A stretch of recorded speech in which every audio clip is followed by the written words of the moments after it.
కామారెడ్డి జిల్లా రాజంపేట మండలం తలమండల గ్రామంలోని శ్రీ విశ్వనాథ గంగా భవాని ఆలయ ప్రాంగణంలో నిర్వహణ కమిటీ సభ్యులు మీడియా సమావేశం నిర్వహించారు. నెల 24వ తేదీన ఆదివారం ట్రస్ట్ ఆధ్వర్యంలో శ్రీ శివపార్వతి కళ్యాణ మహోత్సవం నిర్వహించబోతున్నట్లు శ్రీ విశ్వనాథ గంగా భవాని ట్రస్ట్ చైర్మన్ రజనీకాంత్ తెలిపారు. ఇందులో భాగంగా శ్రీ విశ్వనాథ స్వామి మహన్యాసపూర్వక రుద్రాభిషేకం, బిల్వార్చన, దీపారాధన, హోమం తదితర ప్రత్యేక పూజా కార్యక్రమాలు ఉంటాయని చెప్పారు. ఇక ఈ వేడుకల్లో భక్తులు భారీ సంఖ్యలో పాల్గొని విజయవంతం చేయాలని పిలుపునిచ్చారు. అలాగే ఆలయ నిర్మాణానికి దాతలు సహకరించాలని విజ్ఞప్తి చేశారు. ట్రస్ట్ ఆధ్వర్యంలో ఎన్నో సేవా కార్యక్రమాలు చేపట్టినట్లు పేర్కొన్నారు.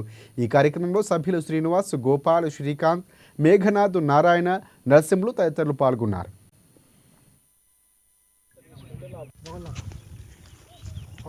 ఈ గ్రామంలో శ్రీ విశ్వనాథుడు శివుడు కాశీ నుండి ప్రేరణ పొంది విశ్వనాథుడి ఆలయం మరియు గంగాభవాని ఆలయంతో పాటు విఘ్నేశ్వరుడు, కుమారస్వామి మరియు నాగదేవత నవగ్రహాల ఆలయాన్ని నిర్మించాలని తలపెట్టాము. ఇక్కడ 5 గుంటల 3000 SFT మహామండపంతో 1.2 కోట్ల రూపాయల వ్యయంతో ఇక్కడ నిర్మించడానికి తలపెట్టాము. దీనికి శంకుస్థాపన ఆగస్టు 15న చేశాము.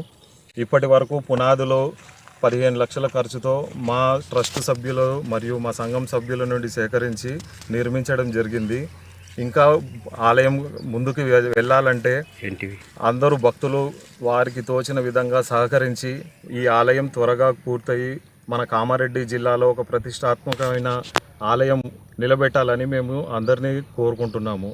కాశీ నుండి మేము తీసుకొచ్చే లింగంతో పాటే ప్రతిష్ట చేయాలని అనుకున్నాము కాబట్టి కాశీలో ఉన్న పవిత్రత ఇక్కడికి తీసుకొస్తాము.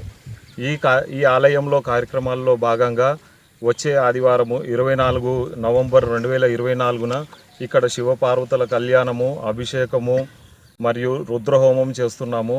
అభిషేకం చాలా విశిష్టంగా సప్తర్షుల హారతి, తర్వాత రుద్రాక్షలతో హారతి కూడా చేయిస్తున్నాము. కాబట్టి అందరూ భక్తులు 24న జరిగే కళ్యాణానికి తప్పకుండా రావాలని అందరినీ కోరుచున్నాము.